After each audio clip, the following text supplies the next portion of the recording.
मंदिर की आत्मा। गांव बापस्ती की पहाड़ी पर एक मंदिर था जो कई वजहों से प्रसिद्ध था। बापस्ती के परिवारों में आपसी सौहार्द बना हुआ था। इसकी वजह उस मंदिर को ही बताया जाता है। अरे ओ विमला, ये इस मंदिर की कहानी क्या है रे? अरे ये मंदिर इस गांव के लिए बहुत ही शुभ है। अरे शुभ तो है, तो फिर भी लोग इस मंदिर से दूर क्यों रहते हैं? ये इतना वीरान क्यों रहता है? अरे बड़े बुजुर्ग कहते हैं कि मंदिर में आत्माओं का राज है जो लोगों की मदद करते हैं, लेकिन मंदिर से सभी को दूर भी रखते हैं। और ये कैसी आत्माएं हैं जो लोगों की मदद भी करते हैं और लोगों को मंदिर से दूर भी रखते हैं? अरे यही चलता आया है यहाँ पर, इसीलिए कोई कुछ बोलता नहीं। क्योंकि जिसके घर में कोई भी परेशानी होती है तो बताते हैं कि इस मंदिर से उन्हें मदद मिलती है। अरे वाह, ये तो अच्छी बात है। तभी इस गांव में इतनी खुशहाली दिखती है। तभी बाहर किसी की चीखने चिल्लाने की आवाज आती है। दोनों बाहर निकलती हैं तो देखती हैं कि गांव के एक बुजुर्ग रो रहे हैं क्योंकि शहर से उन्हें कोई बुरी खबर मिली है। अरे क्या हुआ चच्चा, रो क्यों रहे हो आप? हाँ चाचा, बताओ ना, हुआ क्या?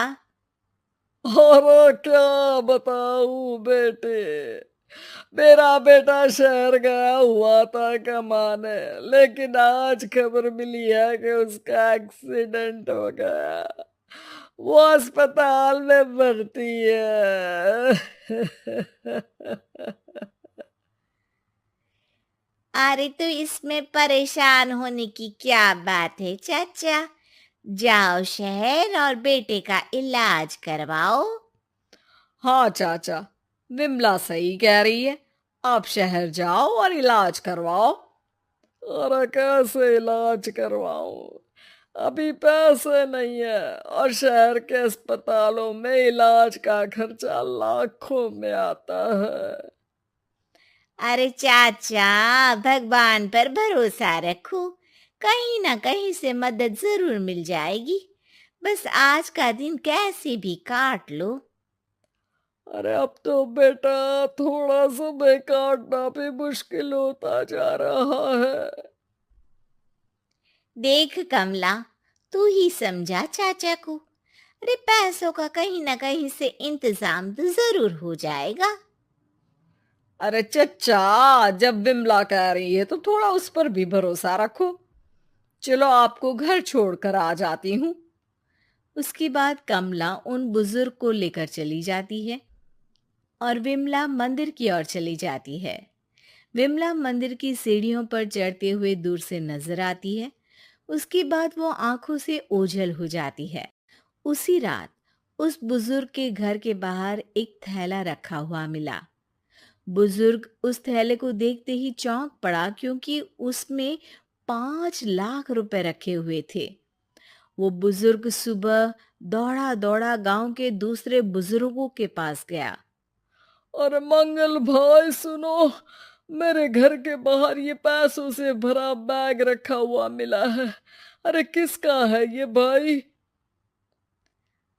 अरे भैया, मुझे क्या पता। तभी उधर से कमला और विमला निकलती हैं। अरे बेटा सुन तो, देख ये क्या रखा हुआ था मेरे घर के सामने। कमला और विमला हैरानी से देखती हैं।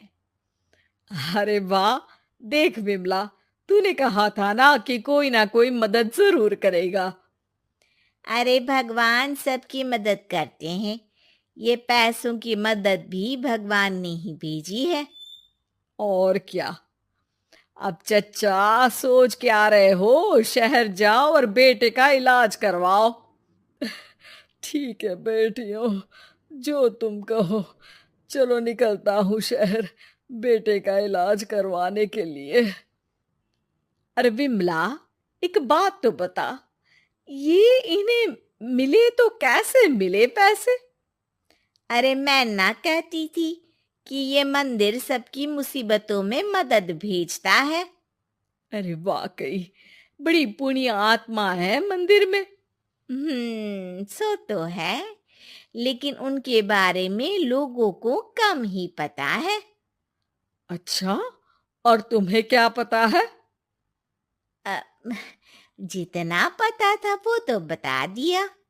ना रे ना, मैं नहीं मानती। तू कुछ तो छिपा रही है।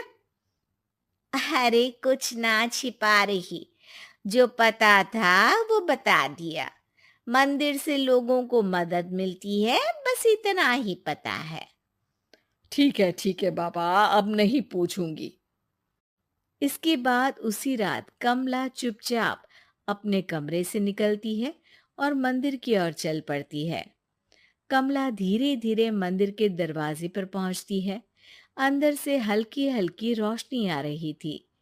इसके बाद जो वो देखती है वो हैरान रह जाती है। कमला इसके बाद तेजी से वापस लौट आती है। दूसरे दिन सुबह सुबह। अरे विमला, तू तो छिपी रुस्तम निकली। हैं? ऐसा क्या छिपा लिया मैंने?